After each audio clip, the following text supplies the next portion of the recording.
Hi, hello, Namaste everyone. I'm Vinay Gujjar from Gujjar Tutorials. In previous class, we discussed that image formation of a concave mirror.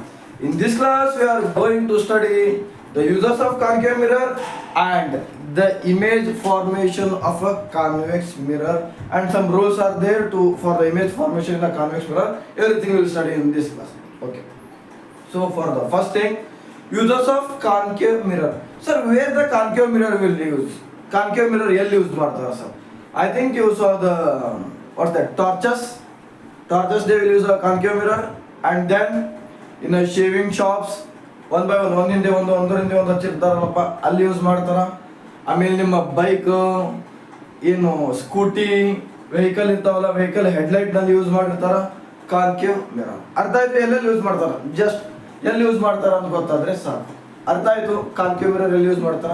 And then one more thing, dentist ಹಲ್ check ಮಾಡ್ತಿರ್ತಾರಲ್ಲ ಅಲ್ಲಿ concave mirror ಯಾಕೆ use ಮಾಡ್ತಾರಪ್ಪ ಅಂದ್ರೆ ಸಣ್ಣ space ದೊಡ್ಡದಾಗಿ ಕಾಣಲಿ, ಅದು converging mirror ಅಲ್ಲ, ಕ್ಲೀನ್ ಆಗಿ ಕಾಣ್ಲಿ ಅನ್ನೋ ಕಾರಣಕ್ಕೆ. ಆಮೇಲೆ ನೀವು ಬೂತ್ ಕನ್ನಡಿ ಅಂತ ಏನ್ ಕರಿತೀರಲ್ಲ, ಬೂತ್ ಕನ್ನಡಿನೂ ಕಾನ್ಕೇವ್ ಮಿರರ್. ಸಣ್ಣವರಿದ್ದಾಗೆಲ್ಲ ನಾವು ಆಡಿದ್ವಿ, ನೀವೆಲ್ಲ ಆಡೋದು PUBG so called something game ಬರ್ತಾವ ಅದು ಆಡ್ತಿದ್ರಿ.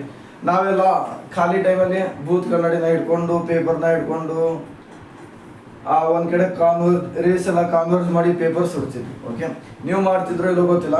ಅಕಸ್ಮಾತ್ ನಿಮ್ಮ ಹತ್ರ ಏನಾದ್ರು ಕಾನ್ಕೇವ್ ಮಿರರ್ ಇತ್ತಪ್ಪ ಅಂದ್ರೆ ಟ್ರೈ ಮಾಡಿ ನೋಡಿ. Okay, uses of concave mirror ಆಯ್ತು. Then will start convex mirror. Convex mirror sir, ನಾವು ಸ್ಟಾರ್ಟಿಂಗ್ ಕ್ಲಾಸ್ ಅಲ್ಲಿ ಹೇಳಿದ್ವಿ concave mirror is called as a converging mirror and convex mirror is called as a diverging mirror. Diverging mirror ಅಲ್ಲಿ rays ಎಲ್ಲ ಬಂದು ಕಾನ್ವರ್ಜ್ ಆಗ್ತಾವ sir. Race ಬಂದು ಈ ತರ ಕಾನ್ವರ್ಜ್ ಆಗ್ತಾವ. ಇಲ್ಲಿ ಈ ತರ ರೇಸ್ ಬಂದು after reflection they will diverge out. Diverge ಆಗಿ ಒಂದು ಆ ಕಡೆ ಒಂದು ಈ ಕಡೆ, ನೀನೊಂದ್ ಕಡೆ ಹೋಗು ನಾನೊಂದ್ ಕಡೆ ಹೋಗ್ತೇನೆ, ಆ ತರ. ಅರ್ಥ ಆಯ್ತು? ಸೊ ಒಂದು ಡೈಗ್ರಾಮ್ ನ ಡ್ರಾ ಮಾಡ್ತೀನಿ, ಈಸಿಯಾಗಿ ಅರ್ಥ ಆಗ್ಬಿಡುತ್ತೆ. ಈ ತರ ಬಂತಪ್ಪ ಅಂದ್ರೆ concave, convex mirror. Okay, convex mirror ನಲ್ಲಿ ಇನ್ನೊಂದು ನೆನಪಲ್ಲಿ ಇಟ್ಕೊಳ್ರಿ, ಯಾವಾಗೂ ಪಾಯಿಂಟ್ಸ್ ಇದಾವಲ್ಲ ರೈಟ್ ಸೈಡ್ ಇಲ್ಲೇ ಇರುತ್ತೆ, ಫೋಕಸ್ ಎಲ್ಲ ರೈಟ್ ಸೈಡ್ ಅಲ್ಲಿ ಇರುತ್ತೆ. ಇದು ನಿಮಗೆ ಮುಂದೆ ಯೂಸ್ ಆಗುತ್ತೆ, ಎದಕ್ಕಂತ ಗೊತ್ತಾಗತ್ತೆ. ಎಫ್ ಪ್ರಾಬ್ಲಮ್ಸ್ ಅಂತ ಬಂದಾಗ ಕಾನ್ಕೇವ್ ನಲ್ಲಿ ಎಫ್ ನ ಸಿ ನ ಮೈನಸ್ ಅಂತ ಬಂತು, ಯಾಕಂದ್ರೆ ಸೈನ್ ಕನ್ವೆನ್ಷನ್ ಅಲ್ಲಿ ನಾನು ಹೇಳ್ತೇನೆ ನೆಕ್ಸ್ಟ್ ಲೆಫ್ಟ್ ಸೈಡ್ ಬರ್ತಿದ್ದ ಅದಕ್ಕೆ. ಸೊ ನೆನಪಲ್ಲಿ ಇಟ್ಕೊಳ್ರಿ, ಕಾನ್ವೆಕ್ಸ್ ಮಿರರ್ ಏನಾದ್ರು ಬಂದಪ್ಪ ಅಂದ್ರೆ F and C will be in right side ಅಂತ. Okay, so rules of concave mirror ನ ಕಲ್ತಿದ್ರೆ ಏನ್ ಸರ್, ಜಸ್ಟ್ ಪಟ್ಟನ ಒಂದ್ಸತಿ ಹೇಳ್ಬೇಕಪ್ಪ ಅಂದ್ರೆ, if a light rays which are passing a parallel to the principal axis after the reflection it passes through the focus ಅಂತ ಕೇಳಿದ್ರೆ. ನೆಕ್ಸ್ಟ್ ಒಂದು ಏನ್ sir, if a light ray is passing from the focus after reflection it passes parallel to principal axis. Sir, third one, if a light ray is passing through the center of curvature after reflection it will move in a straight direction. Sir, fourth one, if a light ray falls on the pole after reflection it passes through the same direction and it satisfies angle of incidence equal to angle of reflection. Sir, same ಇಲ್ಲಿ use ಆಗುತ್ತೆ. ಇವಾಗ ಇದನ್ನ ಏನಾದ್ರೂ ನಾವು convex mirror ಅಂತ ತಗೊಂಡ್ರೆ same. If a light ray is moving parallel to the principal axis after reflection it diverges out but appears to passes through the focus. ಅಲ್ಲಿ ಏನಿತ್ತು, ಪ್ಯಾರಲಲ್ ಆಗಿ ಬಂತಪ್ಪ ಅಂದ್ರೆ ಫೋಕಸ್ ಇಂದ ಪಾಸ್ ಆಗ್ತಿತ್ತು, ಇಲ್ಲಿ ಪ್ಯಾರಲಲ್ ಆಗಿ ಬಂದು ಡೈವರ್ಸ್ ಆಗುತ್ತೆ. ಬಟ್ ಅಪಿಯರ್ಸ್ ಟು, ಇದು ವರ್ಚುವಲ್ ಕಾಣೋದಿಲ್ಲ. ಇವಾಗ ನಾವು ಮ್ಯಾಥ್ಸ್ ಅಲ್ಲೆಲ್ಲ ಅನ್ಕೊಂತೇವೆ ಇಮ್ಯಾಜಿನೇಷನ್, ನೀವು ಏನೇನೋ ಇಮ್ಯಾಜಿನೇಷನ್ ಮಾಡ್ಕೊಂತಿರ್ತೀರ. ಆ ತರ ಇಮ್ಯಾಜಿನೇಷನ್ ನಲ್ಲಿ ನೀವು ಇಮ್ಯಾಜಿನೇಷನ್ ಅಲ್ಲಿ ಯಾರ್ಯಾರ್ದೋ ಮನೆಗೆ ಹೋಗಿರ್ತೀರಿ, ಏನೇನೋ ಮಾಡ್ತಿರ್ತೀರ. ಇದು ಅದೇ ತರ ಇಮ್ಯಾಜಿನೇಷನ್ ಅಲ್ಲಿ ಫೋಕಸ್ ಇಂದ ಪಾಸ್ ಆಗುತ್ತೆ. ಅರ್ಥ ಆಯ್ತು? This is about the first rule. ಮತ್ತೆ ಸೆಕೆಂಡ್ ರೂಲ್ ಪಟ್ಟನ ಇಲ್ಲೇ ಮುಗಿಸ್ಬಿಡ್ತೇನೆ ನಾವು. ಎಫ್ ಇದೆ ಅಂತ ಅನ್ಕೊಳ್ರಿ, ಸಿ ಇದೆ ಅಂತ ಅನ್ಕೊಳ್ರಿ. ಸರ್ ಅದ್ರಲ್ಲಿ ಕಾನ್ಕೇವ್ ನ ಸೆಕೆಂಡ್ ರೂಲ್ ಏನ್ ಸರ್, ಫೋಕಸ್ ಇಂದ ಏನಾದ್ರೂ ಬಂತಪ್ಪ ಅಂದ್ರೆ ಪ್ಯಾರಲಲ್ ಆಗೋದು. ಸೇಮ್, ಇಫ್ ಅ ಲೈಟ್ ರೇ which comes in the direction of a focus after reflection it passes parallel to the principal axis, but it appears to falls on the focus. This is the second one. ಅಲ್ಲಿ focus ಹೋಗಿದೆ, ಇಲ್ಲಿ appear to focus ಅಷ್ಟೇ. ಅರ್ಥ ಆಯ್ತು? Any doubt? Sorry, after reflection ಈ ತರ ಹೋಗುತ್ತೆ, parallel appears to passes like this. ಅರ್ಥ ಆಯ್ತು ಸರ್? ಥರ್ಡ್ ಒನ್ ಸರ್, ಇಲ್ಲಿ ಯಾಕಡೆ ಶೈನಿಂಗ್ ಸರ್ಫೇಸ್ ಇದೆ ತೋರಿಸ್ಬೇಕು. ಓಕೆ, ಮತ್ತೆ same focus, centre of curvature. If a light ray passes through the center of curvature after reflection, it passes in the same direction. Illi, if a light ray is falling, appears to falling on the center of curvature after a reflection, it will move in the same direction. Sir, idistu ಮೂರು ನೆನಪಲ್ಲಿ ಇತ್ತಪ್ಪ ಅಂದ್ರೆ I think image formation of convex mirror ಮುಗೀತೈತೆ. ಅರ್ಥ ಆಯ್ತು? Any doubt in this one? Next, image formation. Image formation by convex mirrors. Concave mirror ನಲ್ಲಿ ಕಲ್ತಿದ್ರೆ ಸ್ವಲ್ಪ ಜಾಸ್ತಿನೇ ಇಂಪಾರ್ಟೆಂಟ್. 25 ನಲ್ಲೂ ಕ್ವಶನ್ ಬಂದಿದೆ, 26 ಅಲ್ಲೂ ಕ್ವಶನ್ ಬಂದಿದೆ. ಆ ಬೇಸ್ ಮೇಲೆ 4 ಮಾರ್ಕ್ ತುಂಬಾ ಅಂದ್ರೆ ತುಂಬಾ ಇಂಪಾರ್ಟೆಂಟ್. ಡೈರೆಕ್ಟ್ ಕ್ವಶನ್ ಕೇಳಿದ್ರೆ ಸ್ವಲ್ಪ ಟ್ರಿಕ್ಕಿ ಆಗಿ ಕೇಳ್ತಾರೆ. So this is about a convex mirror. ಅಲ್ಲಿ 5 to 6 ಟೈಮ್ ನನ್ನ ಇಮೇಜ್ ನ ಇಟ್ಟಿದ್ದೆ, ಇಲ್ಲಿ ಬರೀ only 2 time. Okay, one is the object distance, next one is the image distance, ಇಷ್ಟು ಸಾಕು ಶಾರ್ಟ್.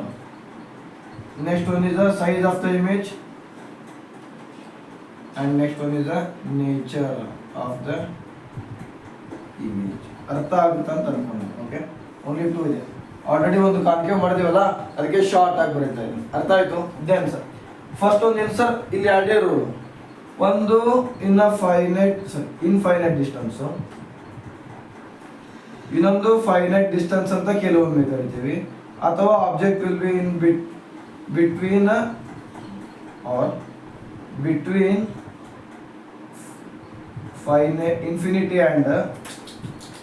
ಇನ್ಫಿನಿಟಿ ಅಂಡ್ ಪಿ ಅಂತ ಕರಿತೀವಿ. ಎರಡರೂ ನೀವು ಏನಾದರೂ ಕರಿಬೋದು. ಇನ್ಫೈನೈಟ್ ಡಿಸ್ಟೆನ್ಸ್ ಓಕೆ, ಇನ್ನೊಂದು ಫೈನೈಟ್ ಡಿಸ್ಟೆನ್ಸ್ ಅಂತ ಕರಿಬೋದು.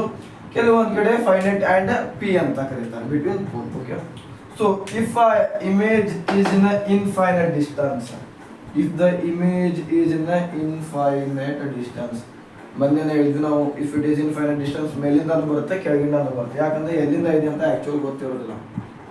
F will be here, P will be here, C will be here. Okay, so same infinite ಇಲ್ಲಿಂದ ಒಂದು ಬರುತ್ತೆ ಸರ್, ಇದು ಇನ್ಫೈನೈಟ್ ಅಂತ ಅನ್ಕೊಳ್ಳಿ. If a light ray passing parallel to the principal axis, ಮಂತ್ರ ಹೇಳೋದೊಂದು ಸುಮ್ಮನೆ ನೆನಪಿಡ್ಬೇಕು. ಇನ್ಫೈನೈಟ್ ಇದೆ, ಅದಕ್ಕೆ ಡಾಟೆಡ್ ನಲ್ಲಿ ಇಟ್ಟೆ. It is a convex, so it will diverge out. Parallel ಆಗಿ ಬಂತು, ಡೈವರ್ಜ್ ಆಯಿತು, but appears to passes through focus. ಇನ್ನೊಂದು ಪ್ಯಾರಲಲ್ ಆಗಿ ಬಂತು, ಡೈವರ್ಜ್ ಆಯಿತು, but appears to falls on the F. ಇಲ್ಲಿ ನೋಡ್ರಿ, ಆಫ್ಟರ್ ರಿಫ್ಲೆಕ್ಷನ್ ಎಲ್ಲಿ ಲೈನ್ ಕೊಡ್ತಾವಲ್ಲ ಅಲ್ಲಿ ಇಮೇಜ್ ಫಾರ್ಮ್ ಆಗುತ್ತೆ. Image form will be here. ತುಂಬಾ ಚಿಕ್ಕದಿದೆ, ತುಂಬಾ ಮೈನ್ಯೂಟ್ ಆಗಿದೆ. So size of the image will be highly ಏನು ಡಿಮಿನಿಶ್ಡ್ ಅಂದ್ರೆ ಚಿಕ್ಕದು, ಹೈಲಿ ಡಿಮಿನಿಶ್ಡ್ ಅಂದ್ರೆ ತುಂಬಾ ಚಿಕ್ಕದು, ಮೈನ್ಯೂಟ್ ಅಂತ ಕರೀತೀವಲ್ಲ ಅದು. ಇಮೇಜ್ ಎಲ್ಲಿದೆ ಸರ್? ಇನ್ನ ಎಫ್. ಇನ್ಫೈನೈಟ್ ಅಂದ್ರೆ ಫೋಕಸ್ ಅಂತಾನೆ ಅರ್ಥ. Okay sir, nature, it is a convex mirror. It is a convex mirror. So the nature will be always virtual and erect ಇರುತ್ತೆ. Virtual and erect. ಅರ್ಥ ಆಯ್ತು? ಕಾನ್ಕೇವ್ ನಲ್ಲಿ virtual and direct ಯಾವಾಗ ಬರುತ್ತೆ? When we keep object in between P and F, ಅವಾಗ ಮಾತ್ರ. ಉಳಿದಿದ್ದೆಲ್ಲ ಯಾವುದು? ರಿಯಲ್ ಅಂಡ್ ಉಲ್ಟಾ, inverted. Sir next finite distance ಅಲ್ಲಿ ಇಟ್ಟಾಗ ಇದೇ ಡ್ರಾ ಮಾಡ್ಬೋದು. I think it's visible to you.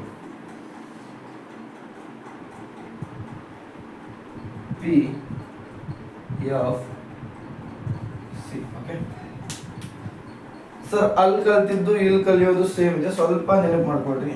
Again sir, ನಾನು ಆಬ್ಜೆಕ್ಟ್ ಏನಾದರೂ ಫೈನೈಟ್ ಡಿಸ್ಟೆನ್ಸ್ ಅಲ್ಲಿ ಇಟ್ಟೆ ಅಂತ ಅನ್ಕೊಳ್ಳಿ. If I keep a object in finite or between P and pole and finite ಅನ್ನು, ಅಗೇನ್ ಸರ್ ಪ್ಯಾರಲಲ್ ಆಗಿ ಬಂತು, ಡೈವರ್ಜ್ ಆಯ್ತು, but appears to falls to the focus. ಅರ್ಥ ಆಯ್ತು ಸರ್. ನೆಕ್ಸ್ಟ್ ಏನು ಮಾಡ್ಬೋದು ಸರ್, ಇಲ್ಲಿಂದ ಹಿಂಗೆ ಬಂದು ಪೋಲಿಂದ ಏನಾದರೂ ಪೋಲಿಗೆ ಏನಾದರೂ ನಾನು ಡೈರೆಕ್ಟ್ ಆಗಿ ಕೊಟ್ಟರೆ ಟೋಟಲ್ ತುಂಬ ಇದಾವೆ ಸರ್. ಪೋಲ್ನಲ್ಲಿ ಏನಾದರೂ ಬಂತಪ್ಪ ಅಂದರೆ after reflection it satisfies that angle of incidence equal to angle of reflection but appears to move in the same direction. ಇಲ್ಲಿ ನೋಡ್ರಿ, ಇಲ್ಲಿ ಕೂಡಿದಾವು. So the image will form here. ತುಂಬ ಚಿಕ್ಕದಿತ್ತು, ಸ್ವಲ್ಪ ದೊಡ್ಡದಿದೆ, ಚಿಕ್ಕದಿದೆ ಬಟ್ ಅದಕ್ಕೆ ಕಂಪೇರ್ ಮಾಡಿದ್ರೆ ದೊಡ್ಡದಿದೆ. So diminished. ಎಲ್ಲಿದೆ ಸರ್, ಎಫ್ ಮತ್ತೆ ಪಿ ನೋಡಿ, ಇನ್ ಬಿಟ್ವೀನ್ ಪಿ ಅಂಡ್ ಎಫ್.